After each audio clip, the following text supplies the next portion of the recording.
box was big and tall and wide. Could there be a pet inside? Children pushed and shoved to see. "Aww," they cried out happily. "She's so tiny. She's so sweet. Such cute whiskers. Such cute feet." Mr. Drake said, "Look, don't touch. She's too little. It's too much." Though the children nodded yes, did they mean it? Take a guess. Everyone in room 2D dreamed of holding Fluffity. So one day when Mr. Drake overslept, quite by mistake, all his students yelled, "Hooray! We can take her out today!" No one's sure who held her first. Things got bad, then things got worse. She was tiny. She was cute. She was also quite a brute. She bit Eddie. She bit Bert. She bit Whippy. Youch! It hurt! She bit Julia and Jamal. Bit them, bit them, bit them all. Children screamed and children ran. Xander, Zara, Sydney, Stan, Kevin K and Kevin B. At their heels was Fluffity. First she chased them down the hall, through the gym and up a wall. Where to run to? Where to hide? Library. They dashed inside. Meanwhile, back in room 2D, Mr. Drake said, "Whoa, it's me. Where can all my students be? Hey, and where is Fluffity?" She bit Ruthie. She bit Rose. She bit Dathan on the doze. She bit Karen, Pam, and Paul. Bit them, bit them, bit them all. As she bit and bit some more, Mr. Drake burst through the door. "Children, are you all okay?" "Look out!" yelled Kevin's B and K. But their warning came too late. Mr. Drake now met his fate. Quick as lightning, Fluffity opened wide and bit his knee, hanging on tenaciously. Kids tried tickling, kids tried toys, kids tried making lots of noise. Fetch? I don't see how that might. Still she. Hey! All right! All the kids agreed that they learned a thing or two that day. Get to know your pet before opening her cage's door.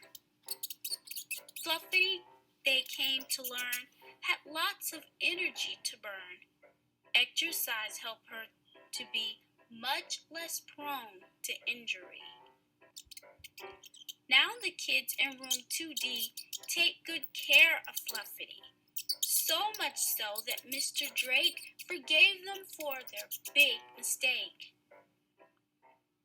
In fact, he just agreed to let his students get one more class pet. Come by at 2. They're having cake and welcoming their new pet, Jake.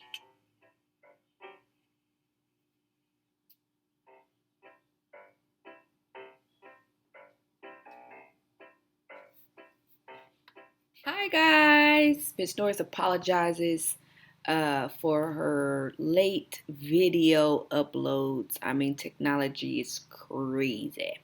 So today is Tuesday. This is your ELA assignment for today, and we are working on diagrams in ELA today.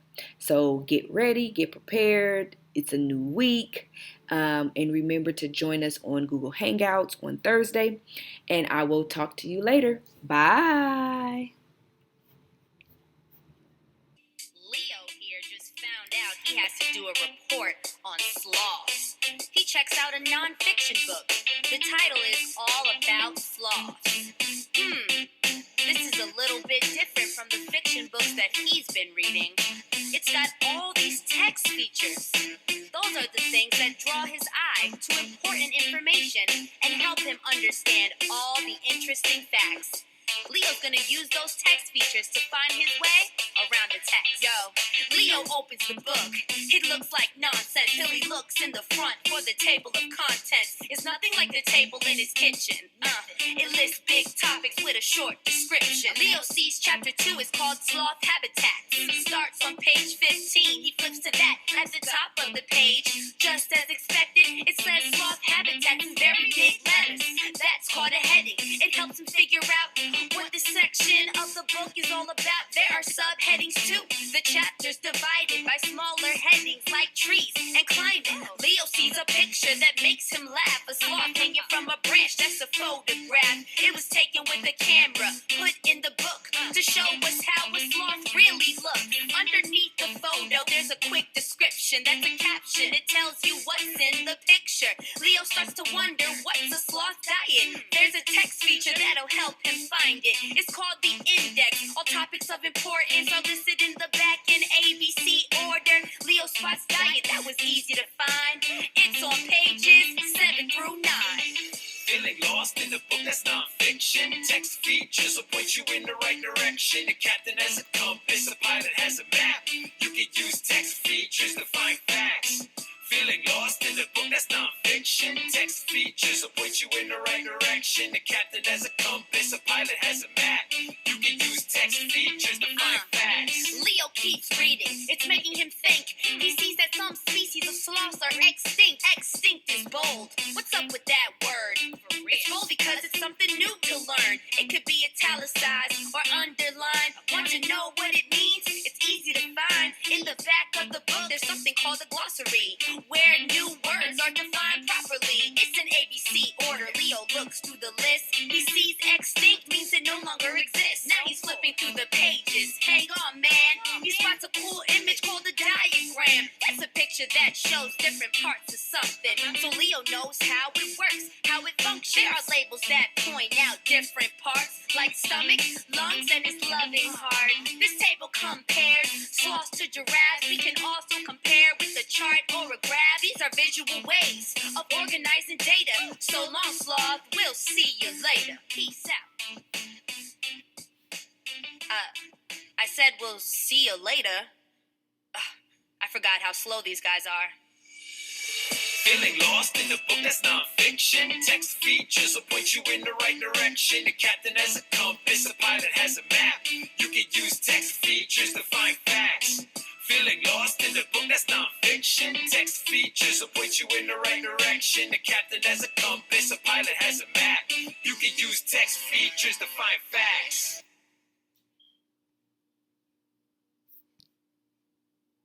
All right, so today we are going to learn about how images support the text. So in other words, when you look at a picture or you look at a diagram, it actually sometimes can help us better understand what we are reading, especially when it's a nonfiction text. Remember, nonfiction means, an easier way to remember that means not fake. Nonfiction, which means the story is a real story. It's not something that someone just made up just to write the story. So, in today's lesson, we are explaining how images support the text. So, when you read pictures and other images can be as important as words. They can support or help explain information in the text. For example, diagrams are drawings that show the different parts of something. They can also show how something works. So when we look at this diagram here, remember a diagram is just an image that helps us better explain what we are reading. So the driver of a truck sits in the cab. A ladder and a hose are connected to the main part of the truck. The hose is long and can stretch far from the truck. So if someone was to read that to us, we could say, oh, okay, so a fire truck the driver sits in the cab, and the ladder is something that they climb on, and the hose is something that the water comes out of, and the hose can be really long and it can go far and far.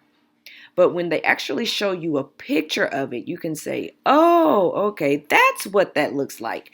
That's where that is. So when we look at this fire truck, we can see that the driver sits here, the ladder is here at the top, and the hose is here right on the side of the truck. And so the main part, or the body, is where all of these things are connected to. So when you see the actual diagram, you can better understand and visualize what a fire truck actually really looks like. And you can also see here that there's a light at the top and that these are the wheels. So when you look at a diagram helps you, a diagram is a picture with labels, and it helps you understand what you are reading. And in this little small paragraph, today we learned about what a fire truck looks like. So now we are here, and it says, look again at the page about the fire truck. Fill in the chart to tell what you learned from the sentence and from the diagram. So one part of our graphic organizer is going to ask us, what did the text or the words tell us? And then over here it's going to ask us, what did the diagram show us? So we can go back and we can say, okay, look at the diagram and how do they work together to help you understand the parts of a truck? So we know that a driver of a truck sits in the cab and that the ladder and the hose are connected to it, and the hose is long and it stretches.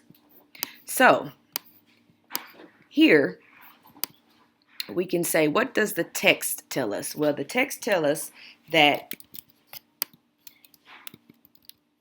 the driver sits in the cab. All right. Well, what did the diagram show us? The diagram showed us that the cab is in the front of the fire truck. All right. Well, what's another thing that the diagram and the sentences told us? Well, it says that the ladder and the hose are connected to the main part of the truck. So the ladder, sorry guys, we're going to have to move this over some.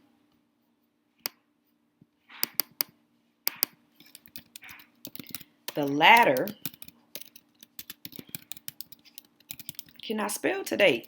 The ladder and the hose are connected to the main part of the truck. And the diagram shows us that the main part of the truck is called what? It says it up here. The main part of the truck is called the body. So that's what we can write and tell us that the diagram showed us. The main part is called the body. All right. So that's just two things that the sentences tells us versus what the diagram shows us. Okay.